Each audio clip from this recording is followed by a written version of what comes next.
Que a graça do Senhor Jesus possa tocar a sua vida.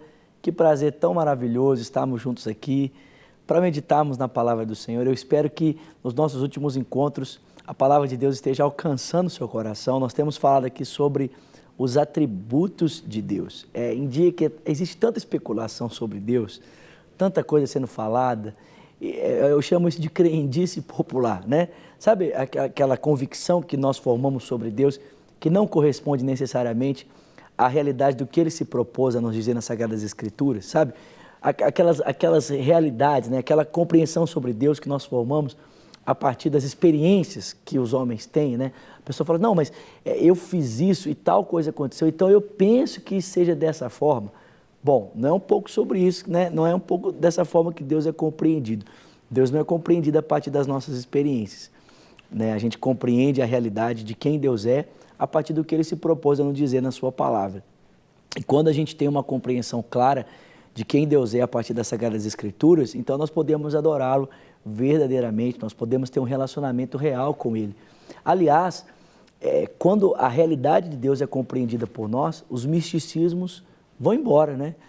As falsas compreensões vão embora e a gente acaba sendo livre até de cadeias. Quantas pessoas hoje, porque tem uma compreensão equivocada a respeito de Deus, acabam se relacionando com Deus de forma errada e vivem debaixo de um jugo, de opressão, né? Vivem debaixo de uma dependência, às vezes, emocional, imposta sobre ele por líderes que se aproveitam da sua ignorância, né? Para manipularem, para dominarem. Então, uma compreensão clara, uma compreensão precisa a respeito de quem Deus é, faz com que a nossa vida seja livre, faz com que o nosso cristianismo seja autêntico, seja verdadeiro, e o nosso relacionamento com Ele, a nossa adoração, seja uma adoração verdadeira, porque ela está alicerçada na base da verdade. Aí você pode falar assim, poxa vida, não tinha parado para pensar sobre isso não, pastor, e eu acho que eu deveria, então, assistir os outros programas. Então, é muito simples. Entra no nosso site, redesuper.com.br, você vai encontrar ali todas as reflexões do Profetizando Vida, ou você pode acessar o nosso canal no YouTube, né? Você pode entrar lá youtube.com/redesuper de televisão e você vai encontrar as reflexões aqui do nosso programa Profetizando Vida. Eu quero falar um pouco com você hoje sobre um outro atributo de Deus tão maravilhoso que é a justiça, né? Deus é justo. Em Romanos capítulo 3, versículo de número 21 diz assim, mas agora se manifestou uma justiça que provém de Deus, independe ela da lei, da qual testemunha a lei e os profetas, a justiça de Deus, que é por meio da fé em Jesus Cristo para todos aqueles que creem. E não há distinção, porque todos pecaram e estão destituídos da glória de Deus, sendo justificados gratuitamente por sua graça, por meio da redenção que há em Cristo Jesus. Deus ofereceu Jesus como um sacrifício para propiciação, mediante a fé pelo seu sangue, demonstrando assim a sua justiça. Em sua tolerância, ele havia deixado impunes os pecados anteriormente cometidos, mas no presente demonstrou a sua justiça, a fim de ser justo e justificador daqueles que têm fé em Jesus. Então, a primeira forma de nós compreendermos a justiça de Deus, que Deus é um Deus justo, é olhando para a cruz. Porque a narrativa bíblica vai dizer claramente para mim e para você que todos pecaram. Nós pecamos em Adão, em primeiro lugar, porque ele era o nosso representante federativo. De alguma forma, todos nós estávamos ali representados em Adão e qualquer um de nós que estivesse ali no Jardim do Éden teria feito o mesmo que ele fez, a mesma coisa. Aliás, ouvi de um pastor em São Paulo, pastor Gilson, que é pastor da Igreja Batista, ali em São José dos Campos, uma seguinte história muito interessante, de um jovem que dizia assim, se eu estivesse no lugar de Adão, eu não teria feito o mesmo. E ele insistia em culpar Adão pelo seu estado de decadência. E aí um dia, o pastor então resolveu dar uma lição, resolveu ensinar ele algo. E aí o pastor então preparou o jantar e o prato, a entrada foi servida e logo depois o prato principal. E quando o prato principal veio, então foi colocada na mesa uma travessa coberta. Acho que sabe aquelas travessas chiques, né? Que elas são cobertas de prata, assim, aquela coisa bem bonita. Então o pastor colocou uma travessa daquela coberta na mesa e não a destapou. E eles então se serviram da entrada, comeram o jantar, experimentaram a sobremesa e aquela travessa continuou ali tapada.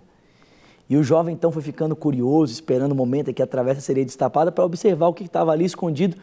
Mas o tempo foi passando e nada disso acontecia. O cafezinho do jantar Depois o jantar foi servido e a travessa não era descoberta. E o pastor então resolveu pregar uma peça no jovem, falou assim, olha, eu vou sair para ir no banheiro, você me aguarda aqui e depois então vou me despedir de você. E o jovem então, quando o pastor se levantou para sair da mesa, ele então rapidamente, né, ele pegou a tampa da travessa e levantou ela para ver o que estava embaixo. E quando ele levantou, o pastor estava observando ele escondido, dizendo assim, está vendo?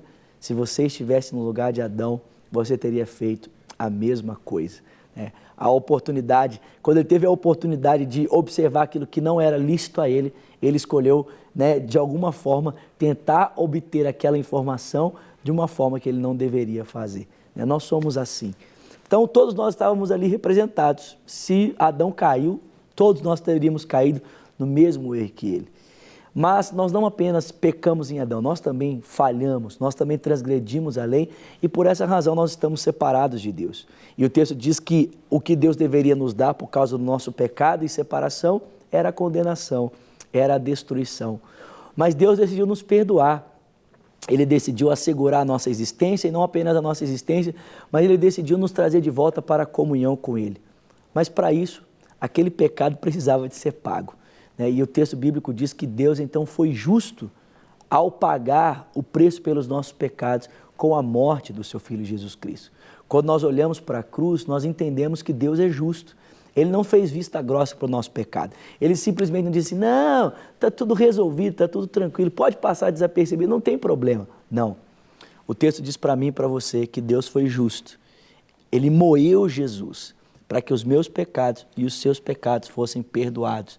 Então, diante de Deus, não existe ninguém que possa dar um jeitinho, viu? O pessoal aqui no Brasil fica dando jeitinho, é delação premiada, é tentando se tornar, primeiro-ministro, quase que o primeiro-ministro, chefe, da Casa Civil. O pessoal fica tentando, dando um jeitinho de alguma forma de fugir do juízo, mas olha, diante de Deus ninguém foge do juízo, porque Deus é justo. E Deus julga com justiça. E Ele é tão justo que para que nós não fôssemos destruídos, Ele preferiu destruir o seu Filho para que nós pudéssemos experimentar de perdão dos nossos pecados. Mas a gente não entende apenas a justiça de Deus quando a gente olha para a cruz. A gente também entende que Deus é justo, lembrando que no final da história, todos os homens vão comparecer perante o seu trono para serem julgados pelas suas obras. Todos os homens. Não existe ninguém que não passará por esse trono branco. Não importa se a pessoa é rei, presidente, não importa se ela é funcionário público, não importa se ela é um grande advogado, se ela é dona de casa, se é um morador de rua, não importa. Não importa o tipo de posição que nós ocupamos nessa vida. Todos os homens hão de comparecer perante o tribunal de Deus para prestarem contas. E não existe nada que os homens possam fazer para que de alguma forma eles comprem a Deus. Porque o texto diz que diante dele nós estamos sem nenhum tipo de recurso nas nossas mãos para tentarmos de alguma forma manipulá-lo na decisão que Ele vai tomar sobre nós. Nosso Deus é um Deus justo. Ele foi justo para conosco através da morte do seu Filho e Ele será justo com cada homem, todos os homens, naquele grande dia, quando Ele julgar os homens pelos atos que os homens cometeram na história, sejam eles bons atos, sejam eles atos ruins. Então conserte a sua vida, vamos consertar a nossa vida, vamos buscar andar em retidão e em justiça diante do Senhor. Deixo com você o nosso telefone, o telefone da paz, 3429-9550. Você pode nos ligar, existem pessoas 24 horas prontas para atender você. E se Deus quiser, amanhã voltamos para continuar falando sobre os atributos de Deus. Eu te espero, Deus te abençoe e até lá. Para receber todas as novidades do canal, inscreva-se e se curtir o vídeo, clique em gostei. Aproveite para acompanhar a Rede Super nas redes sociais.